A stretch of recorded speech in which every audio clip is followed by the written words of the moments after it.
평상시 자기들이 자주 다니던 양주 야산에다 묻었다는 거예요. 테이프로 코하고 입을 다 막아버린 거예요. 이렇게. 그다음에 그 위로 손을 눌러. 그걸 삽으로 팔아면 나는 안 해. 안녕하세요, 구독자 여러분. 광고 요정 미나입니다. 오늘은 제주에서 노지감귤이 도착했는데요. 청정지역 제주에서 올해 처음 수확하는 노지감귤.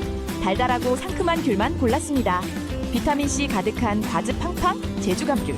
피부 미용과 피로 회복, 노화 방지에도 좋은 거 아시죠? 겨울에는 역시 유튜브 보면서 귤 까먹는 재미 아니겠어요? 지금 바로 주문하세요.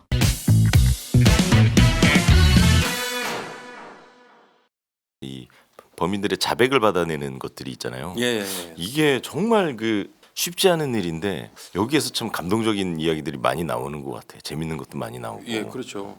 재밌는 걸 얘기한다면 얘가 그 피해자 집에서 많이 뭘 훔쳤는데 이 새끼가 그 부분에 대해서 좀 반성도 안 하고 이 새끼가 좀 빳빳해요.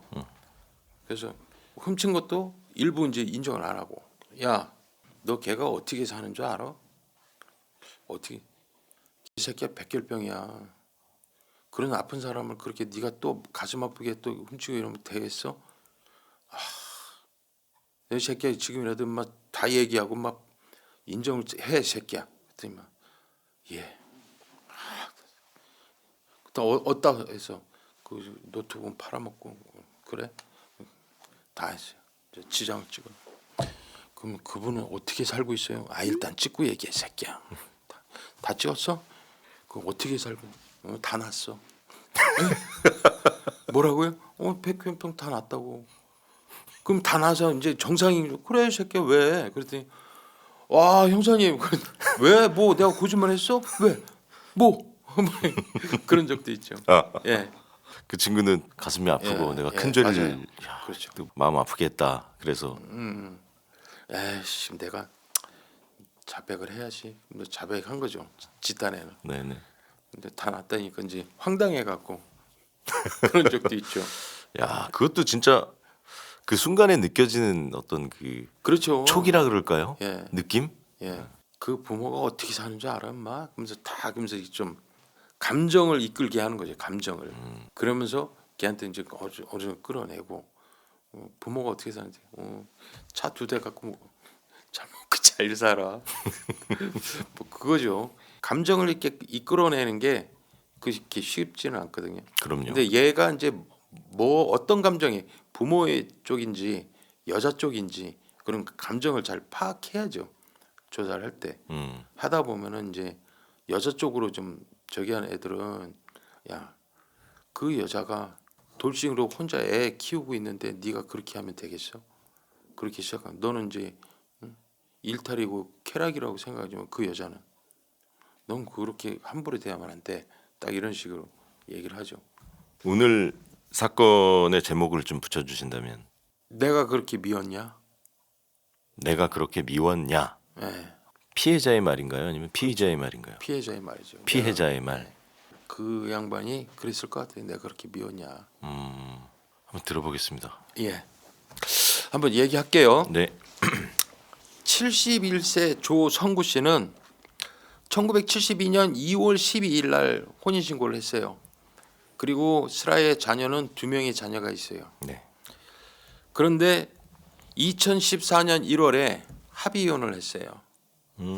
그리고 그 송파구에서 월세 15만 원에 단칸방에 살고 있어요. 근데 이혼하기 전에 택시 기사를 했기 때문에 어려운 살림이지만 생활을 이어갈 수 있었던 거예요. 또 70이면 고령이잖아요. 고령으로 해서 택시 회사가 그렇게 썩 달가워하지 않는데 원체 부지런한 성격 때문에 그 회사에서도 평판이 좋아요. 예. 그런데 2014년 5월 합의 이혼한 지 딱 4개월이 지난 거예요. 지났는데 동생 67세 조상구 씨가 형이 실종됐다 네. 하면서 실종 신고를 합니다. 근데 실종 이유는 평상시 형하고 자주 통화를 했는데 전원도 꺼져 있고 전화가 안 된다. 그래서 내가 집을 찾아가서 두들겼는데도 인기척이 없다. 그래서 그 불안한 마음에 경찰에 신고한다. 근데 이제 하루밖에 안 됐으니까 관할 경찰서에서는 또 이혼한 지 4개월이면 마음을 잡기 위해서 여행 갈 수도 있는 거 아니냐.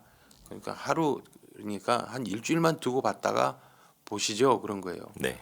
그러니까 동생 조상구 씨는 일주일 동안에 집주인을 또 찾아가요. 집주인 찾아가니까 집주인도 며칠째 못 봤다는 거예요. 형을. 네네. 그리고 이제 택시회사 가니까 5월 11일까지 출근하고 10일부터 출근 안 했다는 얘기를 하는 거예요. 성실했던 분이. 예. 그런데 12일이 월급 날이에요. 자, 월세 15만에 사는데 내가 정신을 좀 힐링하기 위해서 아니면은 좀 마음을 가다듬기 위해서 여행을 간다면 월급을 받고 가지. 그냥 월급 전날에 없어지지 않잖아요. 그렇죠. 그러니까 그런 걸 생각하니까 경찰도 아 이거 뭐 문제가 있구나 그렇게 생각을 해서 이제 수사에 들어갑니다. 관할 경찰서에서. 근데 휴대폰 통신 수사를 해보니까 5월 12일 오전에 주거지 인근에서 전원이 꺼진 게 확인이 돼요. 그리고 확인이 되니까 동생이 변을 당한 것 같다 우리 형이. 그러니까 경찰이 그런 거죠. 아니 왜 그렇게 생각하십니까? 그러니까 아버지가 지금 실종이 됐으면 자식들이 막 찾으러 다녀야 되는데 자식들이 찾지도 않는다 이거예요. 아무리 이혼했다 하더라도. 그러니까요. 예. 그리고 자기는 제일 의심스러운 거는 이혼한 형수죠. 이혼한 전처 63세 김상숙이 의심스럽다 이거예요. 그 이유가 있습니까? 그랬더니 실종이 이게 첫 번째가 아니라는 거죠. 두 번째라는 얘기예요. 예. 첫 번째 실종이 김상숙 씨가 정신병원에다 강제 입원시킨 게 있었대요. 입원을 시키고 실종이라고 뭐 신고를 한 아니요, 건가요? 강제 입원시켜 갖고 나오지 않다가 결국엔 동생이 가까스로 이제 연락을 받았다 이거예요. 그런 적도 있기 때문에 이번에도 또 형이 그저 실종된 것도 분명히 이혼한 그 형수가 의심스럽다. 네네. 그렇게 얘기를 하는 거예요. 그 경찰이 그랬죠. 그러면은 정신병원을 어떻게 입원을 했는데요? 그래 물어본 거예요. 물어보니까 조성구 씨가 합의 이혼하기 전에 2014년 1월에 합의 이혼했는데 2013년 7월에 같이 저녁을 먹으러 가자고 그러더래요. 그래서 저녁을 먹으러 가는데 차를 타러 가는데 차 탈 거리도 아니고 그냥 걸어가자고 그러더래요. 그래서 같이 걸어갔대요. 걸어가고 있는데 갑자기 앰뷸런스 차가 딱 막더니 건장한 남자 3명이 와서 강제로 태우더라는 거예요. 70 먹은 사람이 무슨 힘이 있어요? 끌려 타야지. 그래서 간 게 정신병원이라는 거예요. 네네. 그래서 정신병원에 갔는데 그게 김상숙 전처하고 딸이 유인을 해서 그렇게 강제로 입원시켰다는 거예요. 실제로 뭐 정신병력이 있거나 이런 건 그런 아니고. 없어요. 근데 이제 그러니까는 이제 조성구 씨 나 멀쩡하다. 지금 그 병원 관계자나 담당 의사 만나게 해달라. 나 지금 내가 멀쩡한데 내가 왜 정신병원에 입원해 있냐. 그렇게 된 거예요. 그렇겠네요. 근데 예. 병원에서는 망상이 아직도 호전되지 않고 있다. 그래서 계속 입원을 한 거예요. 그렇게 되니까 이제 조성구 씨는 여러 가지 방법으로 해서 겨우겨우 자기 동생인 조상구한테 내가 지금 강제 입원 당했다고 이제 얘기를 해준 거예요. 그러니까 동생도 백방으로 뛰어도 방법이 없는 거예요. 그래서 결국엔 수원지방법원에다가 퇴원시켜달라는 소송을 걸어요. 그래서 결국에 수원지방법원에서는 뚜렷한 망상 수준이 사고가 관찰되지 않는다 해서 그 퇴원 판결을 해요. 그래서 퇴원한 게 3개월 동안 있었어요. 2013년 10월에 퇴원을 한 거예요. 아, 네. 3개월 동안 갇혀 있다가. 네네. 근데 3개월 동안 갇혀 있다 나오니까 많은 걸 잃은 거예요. 조성구 씨가. 왜? 3개월 있는 동안에 자기 명의로 되어 있는 집은 벌써 팔아 없어진 거고, 그리고 개인 택시가 면허가 있었는데 입원한 기간에 시간이 지나갖고 자동으로 다른 사람한테 면허가 넘어갔대요. 그리고 25억 상당의 빌라 건물이 있는데 그게 그 소송도 있고 세금 문제로 해서 와이프 이름으로 바꿔놨었는데 이것도 이제 합의 이혼 되는 시점이라서 많은 걸 잃은 거죠. 그것까지도 이제 소송에 이제 걸리게 된 거예요. 이제 네 거다 내 거다 따지게 된 거예요. 네. 그러다 보니까 합의 이혼하고 15만 원짜리 단칸방에서 산 거예요. 다 잃었네요. 예, 다 잃은 거죠. 합의 이혼 하면서. 네. 자, 이 소리를 듣고 이제 그 경찰들은 조성구 씨의 집을 감식 수사를 합니다. 감식 수사를 하는데 혈흔 반응도 없고요. 타인이 그 지문도 발견되잖아요. 범죄 혐의점은 발견되지 않아요. 그런데 조성구 씨의 그 수첩이 발견됐어요. 근데 수첩 내용을 보니까 호신용품을 판매하는 대리점 전화번호가 있는 거예요. 그 왜 호신용품 판매하는 대리점이 왜 필요하겠어요? 그건 동생 말대로 주변에 누구한테 위협받고 있다는 거 뒷받침되는 증거죠. 내가 주변에 항상 그 불안한 마음을 갖고 있는 거예요. 그분도. 자, 용의선상에 올라 있는 김상숙 씨하고 5월 10일 자녀 둘을 불러다가 보니까 5월 10일 날 출근을 안 했어요. 근데 5월 11일까지는 출근을 했단 말이에요. 그러면은 실종된 시점은 5월 11일 저녁에서 5월 12일 아침 사이다. 그렇게 판단을 하는 거예요. 그래서 요 시점에 이 사람들이 뭐를 했냐가 중요한 거예요. 그래서 김상숙 씨를 상대로 조사를 하려고 해요. 왜? 이혼 소송, 분할 소송을 하고 있거든요. 25억 그 부분에 대해서 이혼 분할 소송을 하고 있어요. 그리고 주변 그 사람 말 들어보니까 부부 사이가 완전히 진짜 극도로 안 좋다는 얘기를 들었거든요. 그렇기 때문에 분명히 이건 전처인 김상숙이가 이렇게 했을 것이다. 또 다른 정신병원에 가둬 놓은 거 아닌가. 그래서 김상숙 그리고 아들 딸을 불러다가 조사를 하는 거예요. 근데 딸을 먼저 했는데 딸은 그래요. 평소 아버지가 술만 먹으면 그렇게 엄마를 폭행했다. 그리고 의처증이 심했다. 그 얘기를 하는 거예요. 김상숙도 딸과 같은 진술이에요. 그래서 실종된 직접적인 연관성이 있는 부분에 물으니까 자기들은 완강히 부인하는 거예요. 자기는 그런 사실이 없다. 이번에는 전에 내가 정신병원에 입원시킨 건 사실이지만 그걸로 입원을 시킨 거다. 의처증이나 이런 것 때문에. 그런데 이번에는 이혼했는데 내가 그 사람을 왜 하냐. 근데 분할 소송인 거 재산 분할 소송이 있잖아요. 충분히 의심스러운데 자기들은 절대 그런 일이 없다고 얘기를 하는 거예요. 그래서 5월 11일 저녁부터 12일에 알리바이도 확인을 해봤는데 알리바이 다 특이 단서가 없어요. 알리바이가 다 확인이 되는 거예요. 그래서 이 김상숙이나 아들 딸에 대해서 통화내역서 그다음에 금융거래 추정용으로 해서 그 압수수색 영장을 발부받아 갖고 이걸 집행을 하려고 한 거예요. 관할 경찰서에서. 네네. 근데 진술이 동생 진술밖에 없잖아요. 그 이거 갖고는 증거 부족이다 해서 영장이 기각돼요. 기각되니까 이제 더 이상 수사를 못 하는 거예요. 이제 그 부분에 대해서. 그렇게 되니까 동생 조상규 씨는 전단지를 만들어서 송파구에다가 배포를 해요. 혹시 단서, 목격자가 있는지 그걸 확인하려고 막 이제 여기저기 뛰어봐요. 근데 그런 단서가 나오지가 않는 거예요. 그러니까 결국엔 그 양반이 생업이 농사인데 농사 일을 다 제쳐두고 형 찾는데 막 주력을 하는 거예요. 그러면서 방송, 텔레비전, 언론 이런 데다가 실종됐다, 의문의 실종이다. 그러면서 막 계속 올려서 뭐 신문 방송에도 나오고 그랬던 거예요. 그랬는데 이게 벌써 1년이 지나도록 그 어떤 뚜렷한 단서가 안 나와요. 뚜렷한 단서가 안 나오니까 이게 이제 거의 미제가 된 거죠. 시간은 흘러서요. 그다음 2015년이 돼요.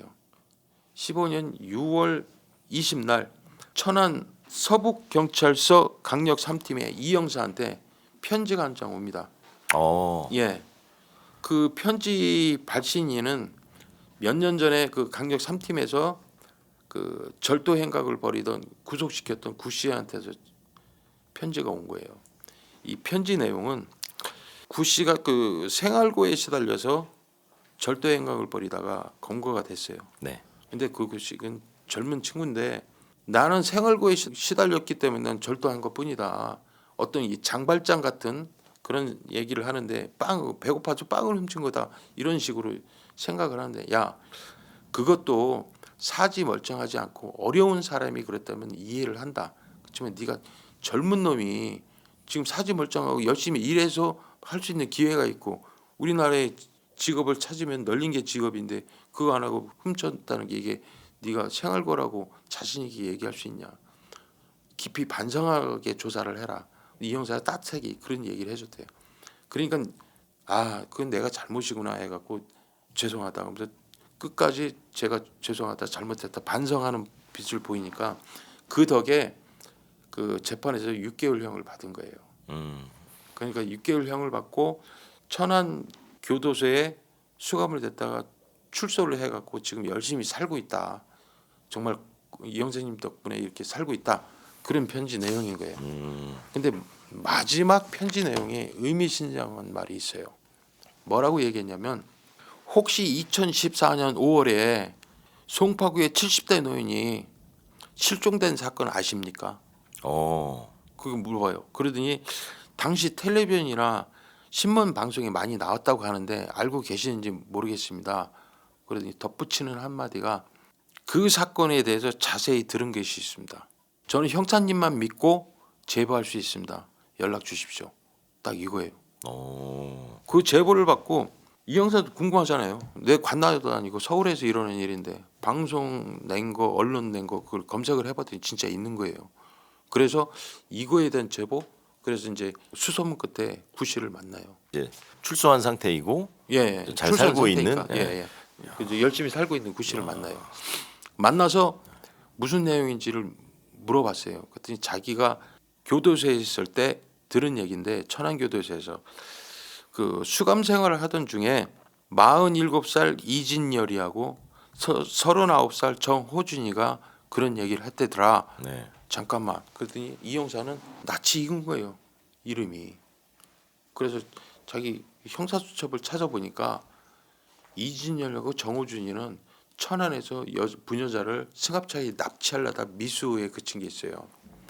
그 여자가 완강히 막 반항을 하는 말에 못 태우고 갔단 말이에요. 네. 근데 그게 신고가 되니까 천안에 그 경찰서가 2개인가 3개인가 있는데 전 형사들이 이진열하고 정호준을 잡으려고 무지장 노력을 했단 말이에요. 왜? 그건 납치하려고 했던 거기 때문에. 그랬는데 못 잡았는데 얘네들이 그 길로 경북 구미로 가갖고 남자를 하나 납치했다가 구미 경찰서에서 검거가 됐거든요. 네네. 그래서 검거 구속된 게 있어서 걔네들이 이름을 아는 거예요. 네. 그죠 이 형사는. 네네. 그러면 얘네들이 뭔 얘기를 했는데?라고 물어보니까 그 수감 중에 같은 이제 그 수감 생활하는 수용자들이 시간은 뭐 많지 할 심심하니까 서로가 그 자기 범행한 거에 대해서 돌아가면서 얘기를 했다는 거예요. 네. 얘기를 하는데 옆에 있는데 다른 수감자한테 얘기하는 걸 듣는데 보니까 송파구의 70대 노인을 우리가 죽였다. 죽였다. 죽여갖고 저기 의정부 야산에다가 그 사람을 파묻었다. 그 얘기를 하더라는 거예요. 야. 그래서 그 얘기를 듣고 저 새끼 또 구라치는 거 아니야 그랬다는 거예요. 구 씨도 출소한 후에 진짜 그런 게 있는지 방송한 거 언론 낸 거 그거 검색해 보니까 진짜 있더라는 거죠. 그래서 그거에 대해서 제보를 하는 거예요. 그 얘기를 듣고 돌아온 이 형사는요. 그 경찰 전산망에서 확인을 해봅니다. 해보니까 진짜 송파구에서 피해자 조성구 씨가 실종이 됐고 실종된 걸 신고자는 동생 조상구 씨고 그다음에 그때 혐의점을 두었던 거는 전처인 김상숙이다라는 걸 이제 확인을 하는 거예요. 예. 근데 이거를 이 형사가요 딱 듣자마자 이놈들 지실 수도 있구나라는 걸 판단해요. 왜? 천안에서도 여성을 승합차에 납치하려다 미수에 그쳤고 경북 구미에서는 납치를 했잖아요. 남성을. 그렇죠. 그렇다면은 사주를 받고 분명히 70대 노인을 납치했던 이 수법이 같은 거예요. 그러니까 얘네들일 가능성이 있구나. 그래서 얘네들을 용의선상에 두고 이제 본격적으로 내사착수를 합니다. 네. 이 내사착수라고 하는데요. 이 내사착수를 한다 해서 이거에만 사건을 전정하는 게 아니거든요. 원래는 그 발생 보고도 있고 절도 뭐 오토바이 뭐 잃어버렸다, 핸드폰 도난당했다 이런 거 다 발생 들어오면 다 수사를 하거든요. 네네. 그럼 한 사람당 보통 한 20개씩 갖고 있어요. 20건. 많이 갖고 있네요. 예, 많이 갖고 있어요. 그거 하는 것도 힘든데 그때 이제 내사착수 보고에서 내사착수 승인이 떨어지면 수사는 하는데 내가 맡은 사건에 대해서는 하면서 짬나는 대로 수사를 하는 거예요. 그게. 그러니까 사실 힘들어요. 솔직히 내가 진짜 어떤 욕심을 갖지 않고서는 힘든 거예요. 그리고 또 형사라면은 욕심이 있는 게 뭐냐면 살인 사건 많이 하죠. 근데 살인 사건을 내가 이제 주가 돼서 내가 처음부터 끝까지 수사해서 범인 잡는 거는 평생 한 3-4건 네. 그게 다예요. 형사들은 그런 욕심이 있어요. 그러니까 이걸 본격적으로 자기 일하면서 틈나는 대로 이제 내사를 하려고 착수보고 올린 거예요. 사실 이거 뭐 그 한다면 이거 관할 경찰서에다가 범죄 첩보 올려서 그쪽에서 수사하게 할 수도 있어요. 내가 직접 안 해도. 네. 근데 자기가 직접 하겠다고 한 거예요. 그럼 이 형사가 대단한 거죠. 예, 진짜 욕심이 있는 거예요. 그 범인 검거하겠다는 욕심. 네네. 그 욕심은 나쁜 욕심이 아닙니다. 아 그럼요. 예, 예. 그래서 상당히 의심을 갖고 본격적인 내사를 준비하고 2015년 6월에 천안교도소 강력 3팀 형사들이 이진열과 정호준이를 각각 분리해서 조사를 합니다. 조사를 하면서 그 사실을 물어봤어요. 내용에 대해서 한 거 있냐? 전혀 모르. 아이고 무슨 소리예요? 처음 듣는 얘기인데요. 이렇게 된 거예요. 그러니까 아니 그 당신 뭐 다른 수용자한테 그 얘기했다는데 아니냐? 아 전 모른다. 이게 이제 천안 서북경찰서인가 천안교도소 가까우니까 틈나는 대로 계속 가서 물어보는데 무조건 모른대요. 모른다고 얘기를 하는 거예요. 계속 천안교도소에 아직 수감 중인 상황인 그렇죠. 거고. 수감 중이니까. 천안 서북경찰서 이제 계속 와서 물어보고 모르겠다고 발뺌하고 있고. 예. 그래서 얘네들에 대해서 정확히 좀 확인을 하고 접근을 하자. 그래서 공범 사실에 대해서 좀 확인을 했어요. 공범 사실 확인을 했는데 주범은 이진열이에요. 근데 주범은 이진열인데 걔는 3년 6개월을 받았어요. 형을. 근데 지시에 따랐을 뿐인 정호준이는 4년을 받은 거예요. 그 주범이 더 봐야 되는데 왜 이렇게 거꾸로 됐지? 보니까 이진열이는 피해자하고 합의를 한 거예요. 아 그래서 형이 감형된 거예요. 그걸 가지고 형사들이 이제 기반한 생각을 합니다. 이 새끼들이 틈을 비집고 들어가야 되려면 이간질을 해야 되는 거죠. 그래서 형사는 이걸 가지고 들어가요. 그러더니 조사를 합니다. 조사를 하면서 정호준 씨만 불렀어요. 정호준 씨만 불러서 정호준한테 어이 정호준 아니 그저 이준열이가 보니까 너 주범이고 형을 더 받아야 되는데 왜 3년 6개월 받았어? 자네는 4년 받았대? 그런 거야. 글쎄 난 모르겠어요.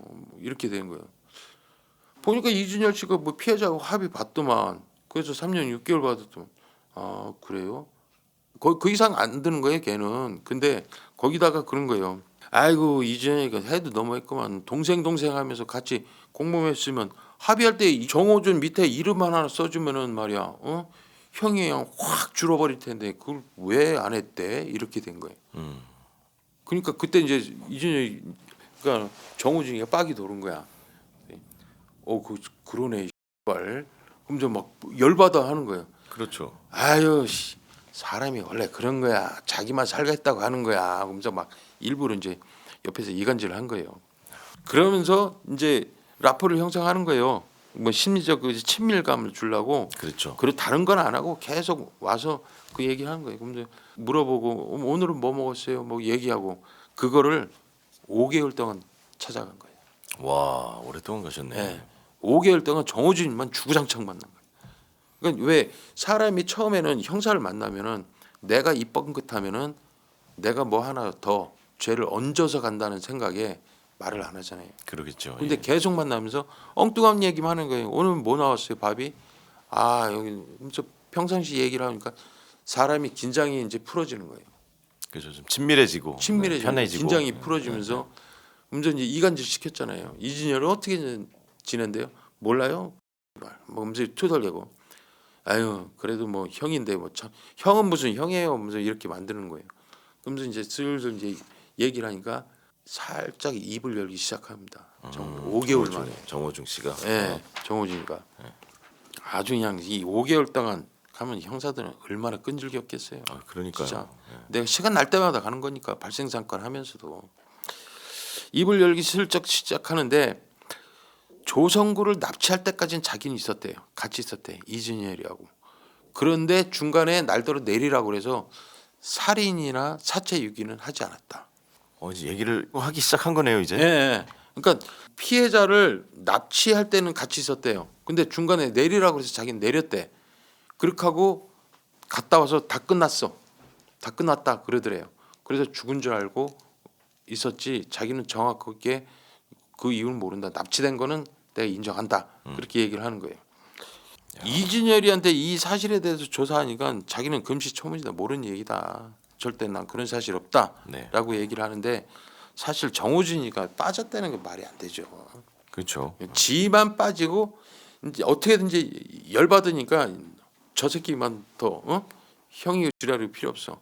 저 합의 와갖고 나는 이제 4년 살고 지금 3년 6개월 거기에 꽂혀갖고 저 새끼가 다 난 모른다 막 이렇게 가는데 납치한 건 이제 사실이잖아요. 그렇죠. 그거는 이제 확인을 된 거예요. 네, 그것 때문에. 네, 네, 네. 야, 이제 입이 형사의 열린 노력 거죠. 덕분에, 예. 예.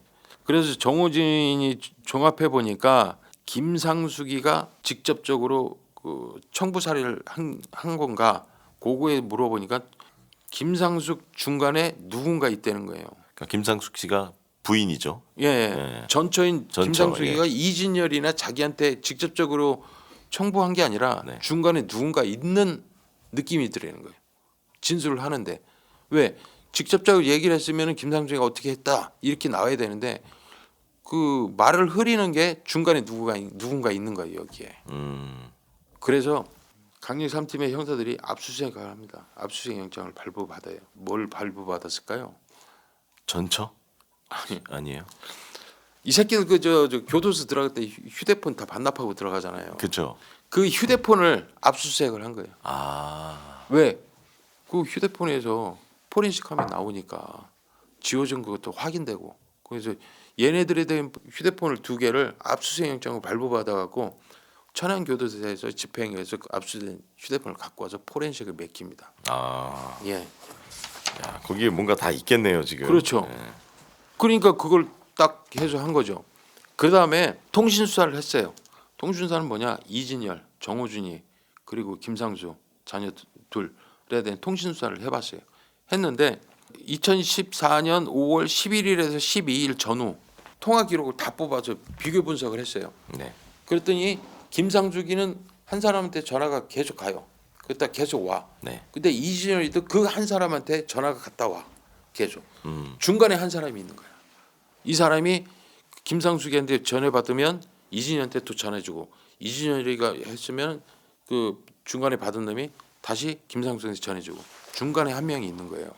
브로커 같은 인물이 예. 지금 그래서 존재하는 거네요. 그 예. 중간에 확인을 해보니까 평택의 응급 이송단을 운영하는 36살 금현상이가 나온 거예요.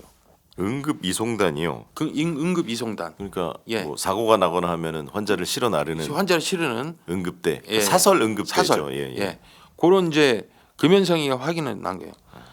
딱 이게 그 응급 이송단이라니까 형사들 느낌에 야 이게 그 첫 번째 조선구씨를 그 정신병원에 강제 입원했을 때 연관된 사람 아니야? 이게 그렇게 생각하는 거예요. 아, 그럴 예. 수도 있겠네요. 예, 그 이송단이니까 네, 네. 그런 게 이제 좀 생각이 드는 거예요. 정우진이 진술 과정에서 이제 금연상의 부분을 끄집어내야 돼요. 왜 중간 저기를 얘기를 안 했잖아요. 정우진이가. 그렇죠. 그래서 우리가 확인을 했어. 정우진이 중간에 낀 사람이 금연상이 맞지? 이름을 딱 대버리니까 예 맞아요 그런 거예요. 지도 이제 여태까지 진술한 게 좀 실수구나라는 걸 약간 느끼는데 네, 네. 그래도 금연상의 이름이 나와버리니까 맞다고 얘기할 수밖에 없는 거죠. 그래서 자백을 합니다. 금연상이가 중간에서 우리한테 오더를 준 거고 자기도 그렇게 했다라는 얘기를 하는 거예요. 그래서 이제 금연상을 통화 내역서 확인한 거하고 정호준의 진술 조서를 토대로 해서 금연상에 대해서 체포영장을 발부받아요. 체포영장이 발부받았다는 거는 충분히 혐의가 인정하기 때문에 법원에서 체포영장 발부해 주는 거예요. 그렇죠. 예, 혐의가 분명히 인정된다고 하니까. 그래서 살인 교사잖아요. 살인 교사인데 사체가 없는데 살인 교사죄로 해서 체포영장이 발부됐다는 거는 충분히 그럴 가능성이 있기 때문에 발부를 해주는 거예요. 그게 쉬운 일은 아니에요. 그게. 그렇더라고요. 예, 예. 그러니까 정호준이 진술이 상당히 중요한 거였어요 그때. 그래서 2015년 12월 10날 평택 사무실에서 금연상을 체포영장에 의해서 검거를 합니다. 그래서 금연상이를 체포하고 이제 주거지도 압수수색해갖고 주거지도 수색을 하고 네. 특별히 나온 건 없어요. 네, 네. 근데 이제 금연상이를 체포해서 경찰서에 조사하면서 추궁을 합니다. 범행에 대해서. 그러니까 다 알고 왔다. 너 그 사실대로 얘기를 해라. 네. 네가 김상숙이한테 지시를 받고 네가 이진현한테 전화 통화한 거, 이 통화 기록 그리고 정호준이가 진술한 걸 다 얘기를 했어요. 그랬더니 직접적으로 청부 살인을 하는 건 아니고 김상숙이가 평생 나올 수 없는 곳에 가둬줘요. 평생? 예, 평생 나올 수 없는 곳에 가둬주세요. 그랬다는 거예요. 누구를? 그 남편을. 이혼한 전 남편. 예, 그 예. 피해자. 예. 라고 해서 근데 이제 얘는 그때 그런 거예요. 정신병원에 가둬두는 줄 알고 나는 그렇게 얘기하지 살인 교사를 시키려고 한 게 아니다. 처음에 그렇게 얘기를 해요. 네. 근데 얘가 사기 전과든 구범이에요. 어. 김현상이도. 얘네들 다 그런 놈 그렇고 그런 놈이 만나는 거죠. 그 사기 전과 그렇게 많은데 이런 사설 응급대 이런 자격을 할 수 있나요?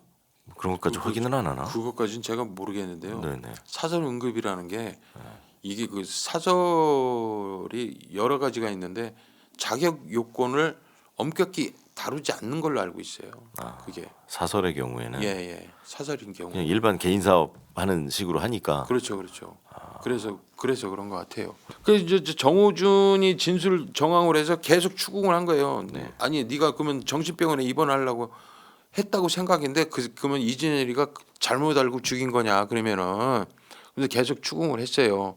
추궁을 하니까 김상숙이 청부해서 그래서 김상숙이 청부 받은 거를 이진열한테 연락해서 청부 지시한 거 맞다라고 인정을 합니다. 예. 그 이제 인정을 하니까 금현상의 진술 그리고 정호준의 진술 통화 기록 이런 증거로 해갖고요 김상숙에 대해서 체포영장을 발부받습니다. 그래서 5월 10날 걔를 불러다가 얼마나 조사를 했겠어요. 그리고 하자마자 체포영장을 바로 만든 거예요. 왜 소문날까봐 얼른 만들어서 빨리 이제 잡으려고. 그 다음 날 체포영장을 발부받자마자 11일 날 금현상이 진술 토대로 해서 체포영장을 발부받아서 김상숙을 검거를 합니다. 네. 검거를 하는데 내가 왜 이렇게 막 달려들고 그래야 되잖아요. 네. 그런 게 전혀 없어요. 완전히 이게 체념을 했는지 많이 지쳐 보이더라는 거죠. 본인 와이프 그 전처가. 전처가. 예. 예. 딱 데리고 가는데 살인 혐의에 대해 물어보니까 내가 지금 와서 무슨 거짓말을 하겠냐. 다 얘기하겠다. 그러더라는 거죠. 그 하면서 이제 모두 자백을 하는데 자기는 평생 나올 수 없는 것에 가둬달라고 얘기한 거는 살해해달라는 적극적으로 이제 말하지는 않았지만 남편이 죽을 수 있다는 인지는 하고 있었다는 거죠. 내 이 말 한마디에 네. 전 남편이 죽을 수 있다는 얘기는 알고 그렇게 말을 던진 거라는 거예요. 그래서 12월 12일자로 이들에 대해서 살인 교사죄로 해서 둘을 구속합니다. 구속영장을 발부받아요. 네네. 중요한 거는 여기서 사체를 찾아야 돼요. 그렇죠. 찾아야죠. 예. 왜 그러냐면 이 사체를 안 찾으면 법정에서 이 사람들은 뒤집어버리면 뒤집어질 수가 없어요. 살인 교사인데 사체가 있어야 살인 교사가 될 거 아니에요. 그러죠. 그죠? 그렇게 되는 거예요. 그래서 사체 유기 장소에 대해서 이제 확인을 해야 돼요. 근데 사체 유기 장소를 확인하려고 김상숙한테 물어보니까 범죄 의뢰만 했다. 그리고 사체가 땅속에 야산에 묻었다는 얘기만 들었다. 어디 있는지 모른다. 김상숙 그래요. 김상숙이 말이 맞죠. 자기는. 그리고 금현상도 그래요. 나는 이진열이한테 사체 의뢰를 했고 유기를 하고 땅속에 야산에 묻었다는 얘기를 듣고 돈만 건네줬다.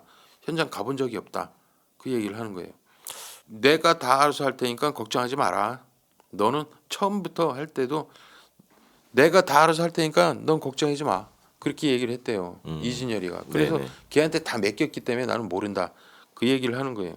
그럼 지금 이진열이하고 정호중 이 친구들이 예. 지금 이제 교도소에 아직 있는 거죠? 교도소에 그렇죠. 있는 이 교도소에 아직 친구들이 있는 거죠. 예. 장소를 아는 친구들은 이제 이 친구들이겠네. 그렇죠, 그렇죠. 예, 예. 예. 금연상이도 묻었다는 얘기만 듣지 뭐 정확히 모르고 그런데 이 사실에 대해서 저 강력 3팀에서는 천안과 송파를 왔다 갔다 해야 되잖아요. 그거 얼마나 힘들어. 그렇죠. 그러다가 또 다시 또 확인된 게 있으면 정호진한테 면회도 가고 교도소에 또 면회를 가야 되잖아요. 이게 힘든 거야. 그래서 법무부에다가 요구하는 그 절차를 밟아갖고 교도소에 있는 이진열이하고 정호준을 서부경찰 데리고 끄집어냅니다. 아 유치장으로. 예. 유치장 끄집어내요. 네네. 그러니까는 그 천안교도소 교도관도 자기가 여기서 생활 25년 했지만 교도소에 있는 걸 재조사한다고 끄집어내는 건 이번이 처음이라는 거죠. 처음인 거예요. 그게. 예. 그리고 사실 조사를 할 때요. 살인이나 이런 부분에 대해서는 카메라를 돌려야 되거든요. 우리가 뭐 강압 수사를 했느냐 이런 것도 중요하지만 우리가 유도 신문 하지도 않고 진술 자백이 정확하다는 걸 보여주려면 카메라를 돌려야 되는데 그 교도소 조사실이요 보면은 좁아요. 그리고 이쪽이 유리칸으로 돼서 이렇게 맞습니다. 유리로. 맞아요. 그래서 옆에서는 다른 경찰서에서 막 소리 나게 들리고 여기도 막 들리고 해서 조사받기 좀 어려워요. 좀 힘들어요. 면회실 같은 느낌이잖아요. 예. 네네. 그러다 보니까 조사하기 힘든데 자 그래서 썩어준 준치라고 이제 경찰서는 우리 나와버리 아니에요. 딱 평상시 우리가 하던 데서 마음대로 이제 조지고 강하게 뭐 추궁도 하고 그걸 장소로 이제 옮긴 거예요. 그래서 이제 얘네들을 분리해서 이제 조사를 하는 거예요. 각자 분리해갖고. 근데 정호준이한테 먼저 물어봤어요. 야, 너 진짜 살해하는 현장이나 유기장소 안 갔어? 자기는 납치한 것까지는 맞는데 자기를 성남 모란동 거기서 내리라고 그랬대요. 그래서 자기는 내렸대. 나중에 다 끝났다는 얘기만 들었다. 그 얘기만 하는 거예요. 처음에 했던 얘기 그대로 진술하네요. 예. 자기는 그- 그냥 구경만 그렇죠. 했다. 예. 근데 이진열이한테 물어봤어요. 이진열한테는 그러면서 야, 금연상은 어떤 관계야? 깜짝 놀란 거지. 왜? 자기는 모른다고 했는데 금연상까지 나오고 야, 그 왜 김상수 씨 금연상 다 구속됐어? 아, 다 밝혀졌구나. 그때 알은 거예요. 그랬겠네요. 예. 그래서 이진열이한테 금연상과는 어떻게 알게 된 관계야? 그랬어요. 예전에 정신병원에서 금연상이는 그 보호사로 근무를 했고 네. 자기는 앰뷸런스 운전 기사로 있으면서 친해졌다는 거예요. 아 정신병원에서. 예. 그리고 금연상도 이진열이한테 맡긴 게 이진열이가 뭐 어떤 범법 행위도 돈만 주면 한다는 거 알기 때문에 이진열이한테 맡긴 거예요. 그게. 그러니까 이진열이한테 그 사실을 다 우리는 알고 있다. 그러니까는 네가 그 사실대로 얘기해라. 그렇게 된 거예요. 그러니까 이진열이가 말을 못하고 가만히 있더래요. 근데 이게 사실 거짓말 할 이유가 없잖아요. 다 밝혀졌으니까. 그렇죠. 예.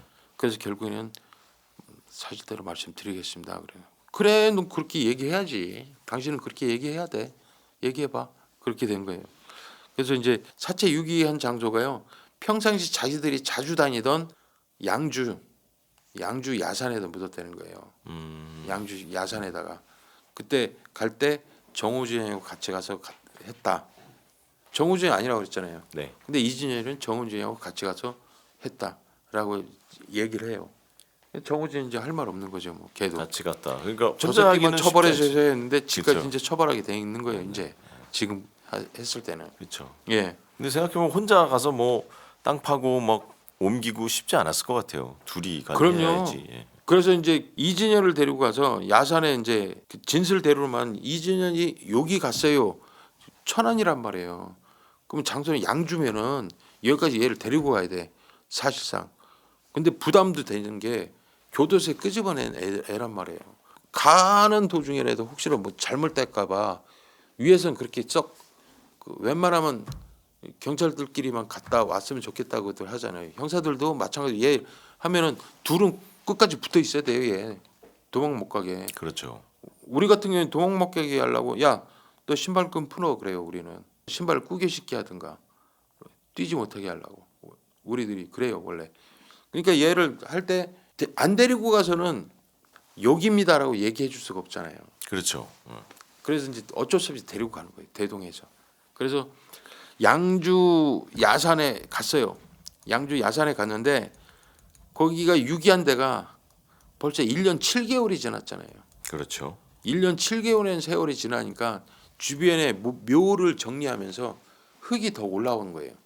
약 2m 정도 올라온 거예요. 그리고 12월 겨울에 추워요. 땅도 얼었을 거고. 삽으로 못 파요. 그걸 삽으로 팔아면 나는 안 해.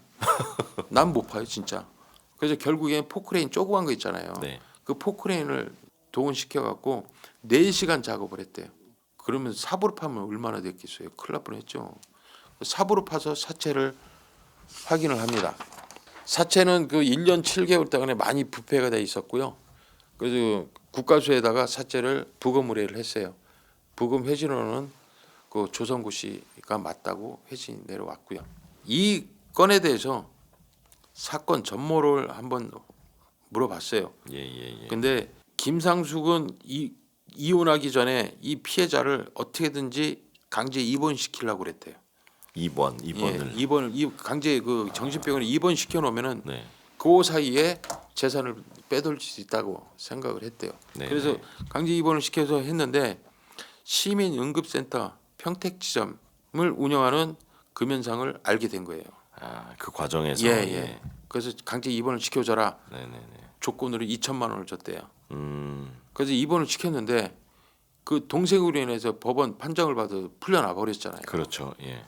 그렇게 되니까 김상숙 씨는 돈을 줬으니까 일을 다시 처리해 줘야 되는 거 아니냐. 돈 줬으니까 일 다시 처리해 줘야 되는 거 아니냐. 만약에 일 못하면 일부라도 뱉어내야 되는 상황이 된 거예요. 그래서 김상숙 씨가 아무도 모르게 남편을 평생 나오지 못하는 데다 가둬줬으면 좋겠다라는 얘기를 한 거예요. 그래서 그러면은 내가 그 성공하면은 5천만 원 더 줄게. 그렇게 된 거예요. 예. 자, 금연상 같은 경우는 지금 다시 풀려났는데 다시 가둬달라고 하면은 다시 가둘 수가 없어요.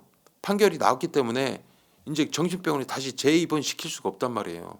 방법은 없는데 또 김상숙이가 평생 나오지 못했는데 가둬놔라는 건 암시잖아요. 청부살인은 얘기하는 거고 5천만 원을 준다는 거 아니에요. 그러면 내가 2천만 원에 더 뱉어내지 않고 할 수 있는 거는 이거밖에 없다. 그러면서 딱 생각난 게 이진열이가 생각이 난 거예요. 걔한테 부탁하면 어느 정도 되겠구나. 그래서 이진열이한테 부탁을 한 거예요. 청부살인을. 그러면서 이제 이진열을 만나요. 만나서 내가 아는 분이 남편이 가정폭력도 심하고 의처증이 심하다. 그러니까 이 사람을 평생 나오지 못하게 해주면 내가 5천만 원 줄게. 그런 거예요. 그 이진열은 진짜 알았어. 망설임도 없이 알았어 그런 거예요. 그래놓고 이제 정호준이하고 아침에 택시 운행을 하러 일찍 나오는 피해자를 바로 자기들 하던 짓거리 아니에요. 승합차에다 납치하는 거. 납치를 한 거예요. 납치를 해서 입을 청테이프로 묶고 네. 그다음에 의자에다가 나일론 끈으로 꽁꽁 움직이지 못하게 꽁꽁 묶어놓고 네네. 그다음에 양주로 간 거예요. 양주 야산으로. 근데 그 양주 야산에는 피해자를 납치하기 전에 양주 야산에 미리 1m의 구덩이를 파놓고 온 거예요. 미리 파놓고. 예.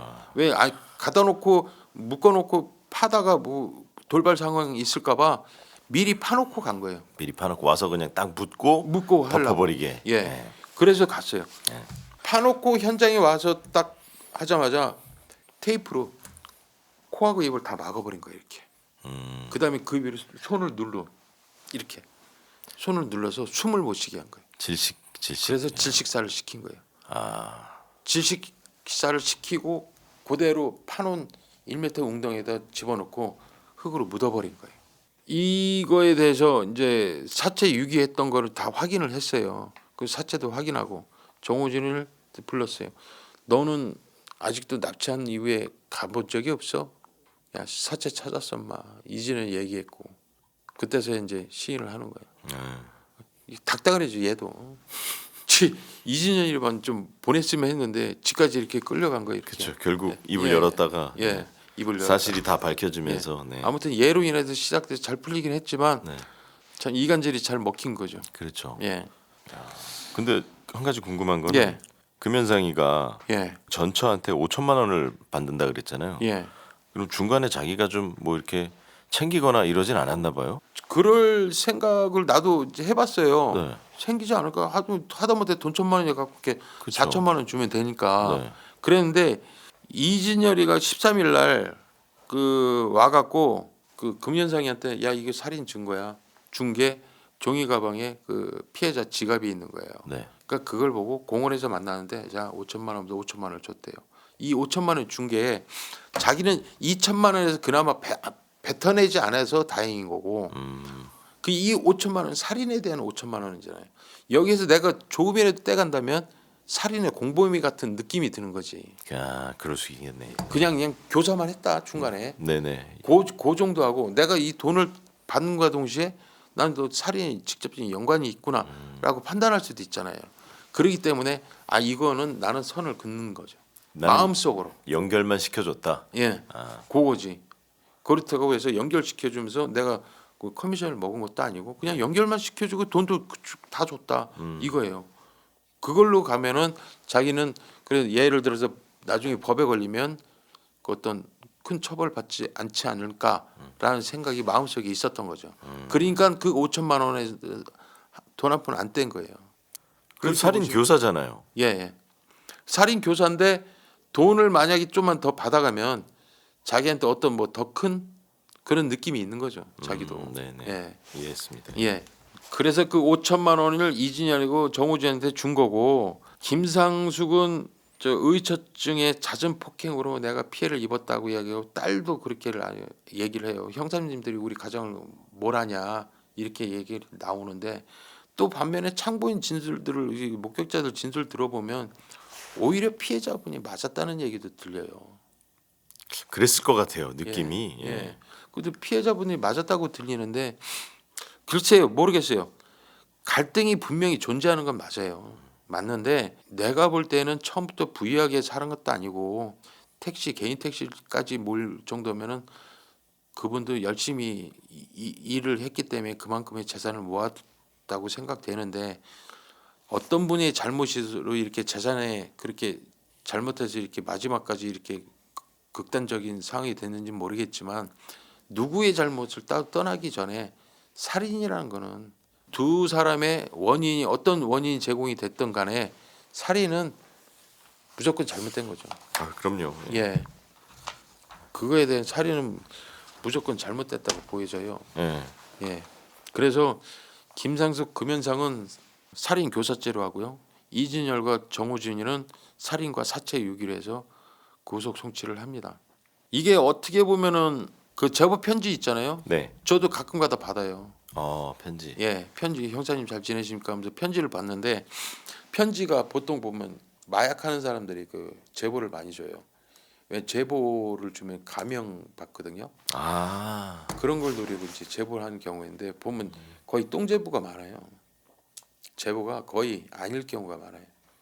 어저께도 하나 받았는데 이미 처리한 걸 가지고 뭐 편지로 오고 막 이래요. 아, 이미 지난 사건. 예, 예. 아, 네. 마찬가지로 천안경찰서의 이 형사가 그 편지를 갖고 에이 뭐 별거 아닌 것처럼 했으면 이거 영원히 미제로 남을 수도 있는 사건이에요. 그렇죠. 그냥 근데 실종으로, 그거를 예. 자기가 하겠다고 자기 사건 하면서도 일일이 그 시간 나는 대로 짬 나는 대로 5개월 동안 정우진을 만나서 계속 입을 열게 했다는 거 그건 높이 살만한 얘기예요. 아, 그럼요. 예. 네, 네.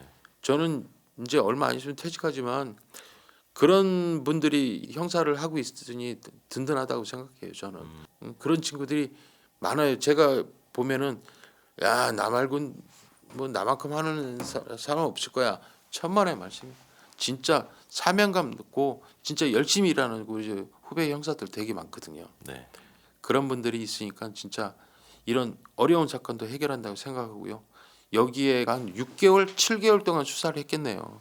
서울 오가면서 고생했던 천안 서북경찰서 형사과의 강력 3팀 형사들하고 이 형사님 대단히 고생 많으셨다는 말씀 드리고요.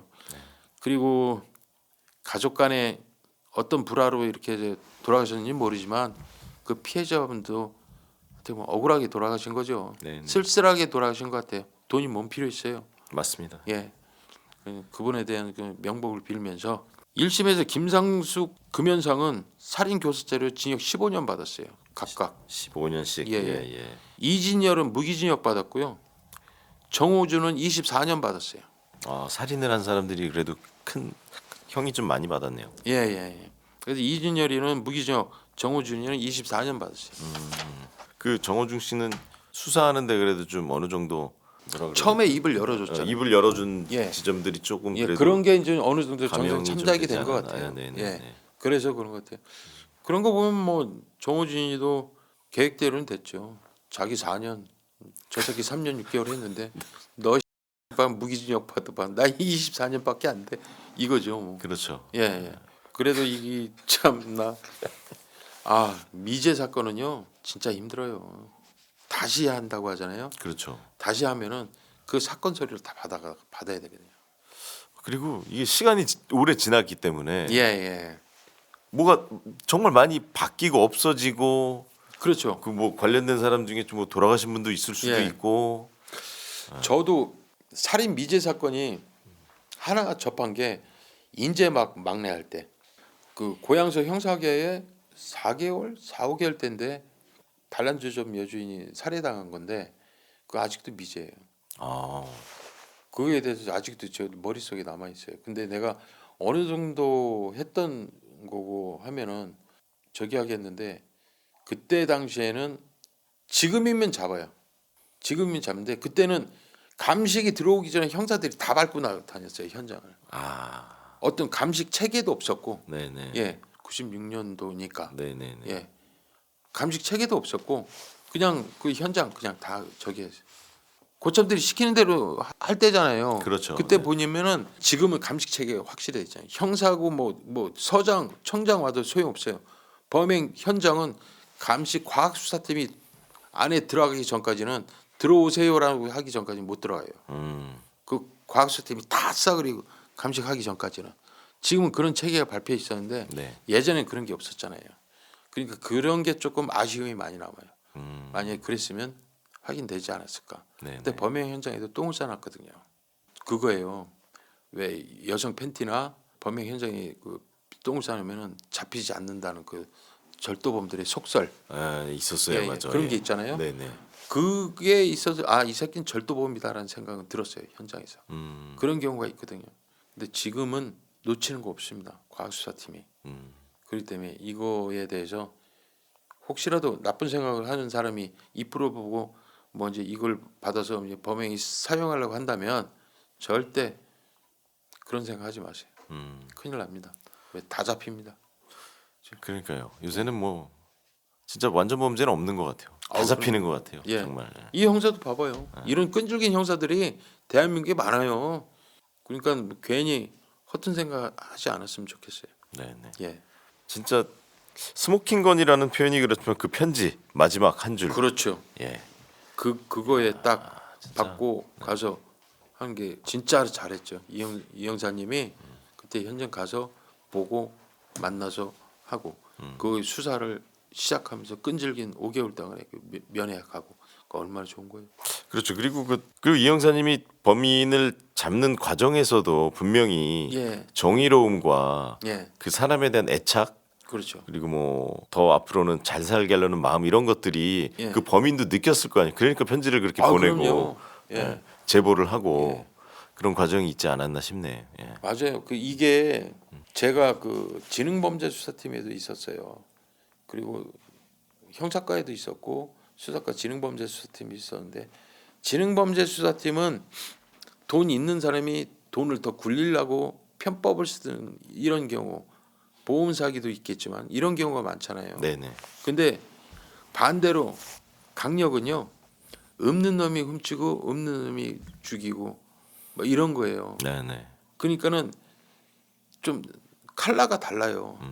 이 사람들은 돈으로 매수하려고 하는 경우도 있어요. 만약에 돈으로 매수가 안 되면 예를 들어서 뭐 사이드로 내가 뭐 불친절했다든가 뭐 이런 식으로 가요. 근데 이 형사과 이런 쪽에서 잡는 애들이요. 막 잡을 때는 막 잡들이 하죠. 옛날에 막 수갑 뒤로 쳐내고 욕도 하고 막 끌고 와요. 그러면서 같이 밥 먹으면서 야, 이 새끼 지금 어디야? 그래? 너 이 새끼 몇 회야? 내가 이 새끼야 너 선배야 엄마 막 얘기하다 보면 그러면서 이제 서로 웃는 거야. 그러면서 얘기하면 형사님 저기 있는데요. 저번에도 내가 한 게 있어요. 그러면서 또 얘기를 하는 거예요 여자를. 근데 너희 다 털고 가 아예. 만약에 거기 나중에 그 확인이 되면 너 재판 받은 애면 또 재판 받아야 되니까 차라리 지금 다 털고 가.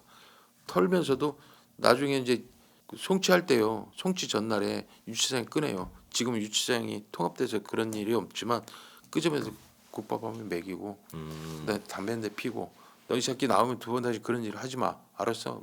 예 가서 편지할게. 야 편지하지만 나 답장 쓰기 싫어. 막 이러거든요. 네네. 그런 끈끈한 게 있어요. 또 형사는 그러다 보니까 형사에서 딴 데로 못 가겠는 거예요. 느낌이 네. 그런 게 있어요. 그런 맛에 또 형사 계속 하는 것 같기도 하고. 예, 지난번에도 말씀드렸지만 그 형사라는 말 자체가 예. 그 형사라는 단어가 멋있는 것 같습니다. 그래서 멋지십니다. 제가 처음에 그러잖아요. 저한테 그 계급 부리지 말고 길 형사님이라고 해달라고. 네. 난 그게 좋아요. 근데 퇴직하면 날 뭐라고 불러야 돼요 그러면? 전 형사님이라 해야 되나? 아니, 형사죠 뭐. 한 번 형사 해병대도 아니고 한 번 일상속 형사는 형사죠. 영원한 형사. 네, 네. 근데 그 스티커 붙이신 건 뭐예요? 아 내가 이름 까먹을까 봐요. 아 저기 예. 등장 인물들. 예. 아 네. 그 어쩔 땐 김씨 뭐 송씨가 그냥 피해자로 가는데 동성일 때가 있어요. 뭐 동생 조상구 조성구 네네. 뭐 이렇게 나올 때는 네. 이름을 다 불러야 될 것 같아서 그렇게 하는 경우 있고 가급적이면 김씨 이씨 뭐 이렇게 가요 저도 웬만하면은 그러는데 안 그럴 때가 있거든요. 네.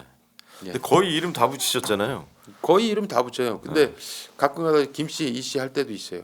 왜 등장이 잠깐 나오고 사라지는 인물들은 이름 붙일 필요가 없겠더라고요. 솔직히.